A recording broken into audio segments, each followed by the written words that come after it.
السلام علیکم۔ جستجو میڈیا کی جانب سے محمد بن قاسم آپ کی خدمت میں حاضر ہے۔ حالیہ دنوں میں پاکستان کے جدید میڈیا ٹیلی ویژن جس کا سرخیل ہے اس کے اور حکومت کے درمیان ایک کشمکش سی اٹھ کھڑی ہوئی،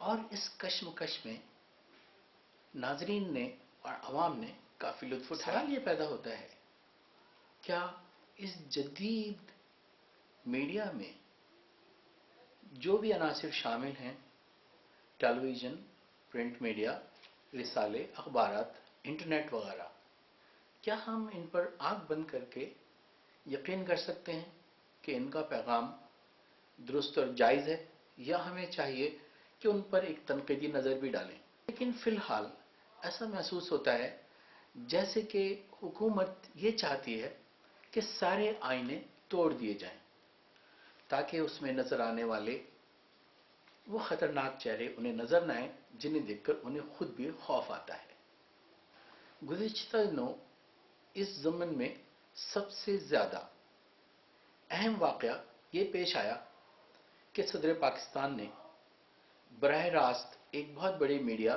گروپ پر یہ الزام لگایا کہ ان کا اپنا کوئی ایجنڈا ہے جس کی وجہ سے وہ حکومت کے خلاف ہرزہ سرائی کرتے رہتے ہیں۔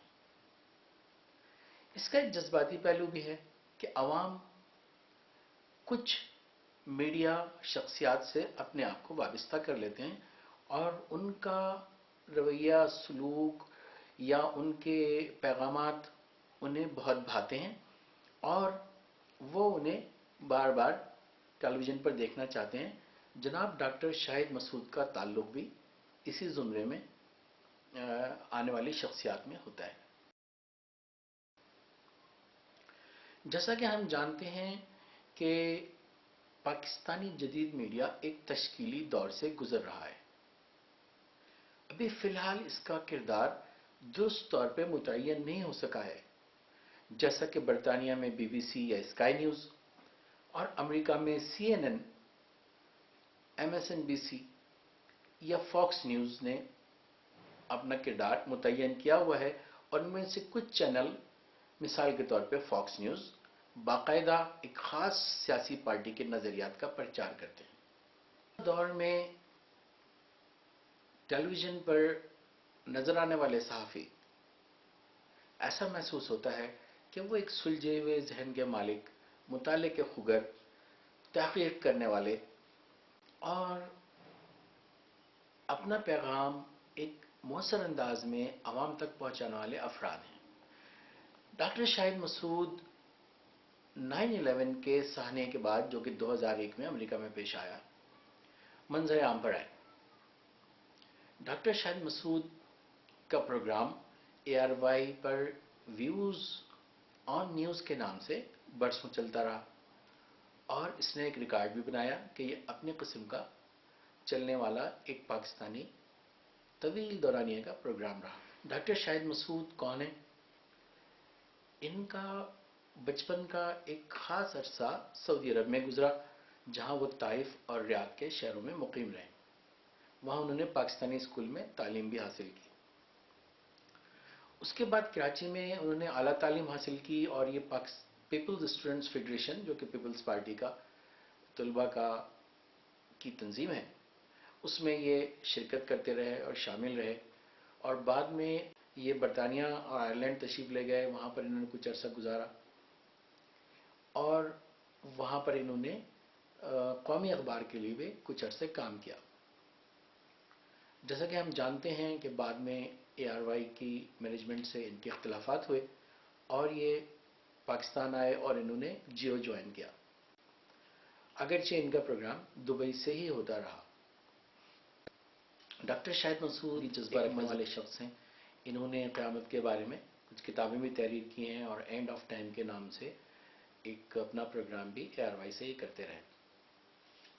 میں ڈاکٹر شاہد مسعود کو پاکستان ٹیلی ویژن میں بھی جاب کی آفر ہوئی، اور حکومت نے انہیں اپنی جانب کرنے کے لیے وہاں پر ایک جاب دی، لیکن بہرحال چونکہ یہ ایک باکردار شخص ہیں، وہاں پر بدعنوانیوں کو انہوں نے قبول نہ کیا، اور ان کا انکشاف کرنے کے بعد یہ واپس پھر جیو آ گئے۔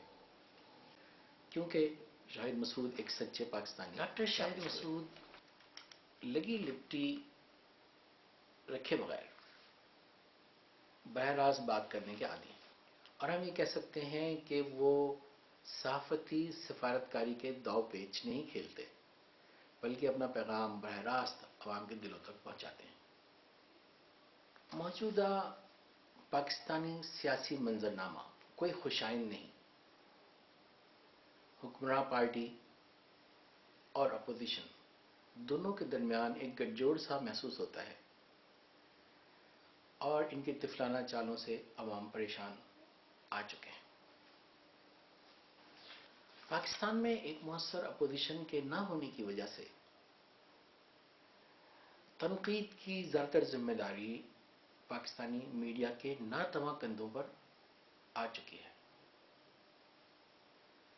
اور اب ہمیں یہ دیکھنا ہے کہ موجودہ پیچیدہ سی صورتحال میں، جبکہ پاکستان کو دہشت گردی کے خلاف جنگ کا بھی سامنا ہے، افغانستان میں امریکی چالوں کا سامنا ہے، دوسری جانب ہندوستان کے اپنے سیاسی اور جنگی غیر دوستانہ عزائم ہیں، تو پاکستانی میڈیا اپنا کردار کس حد تک درست انداز میں ادا کرتا رہے گا، اور حکومتی دھمکیوں سے ڈرے بغیر کب تک یہ ہمیں سچ سے آگاہ کرتا رہے گا۔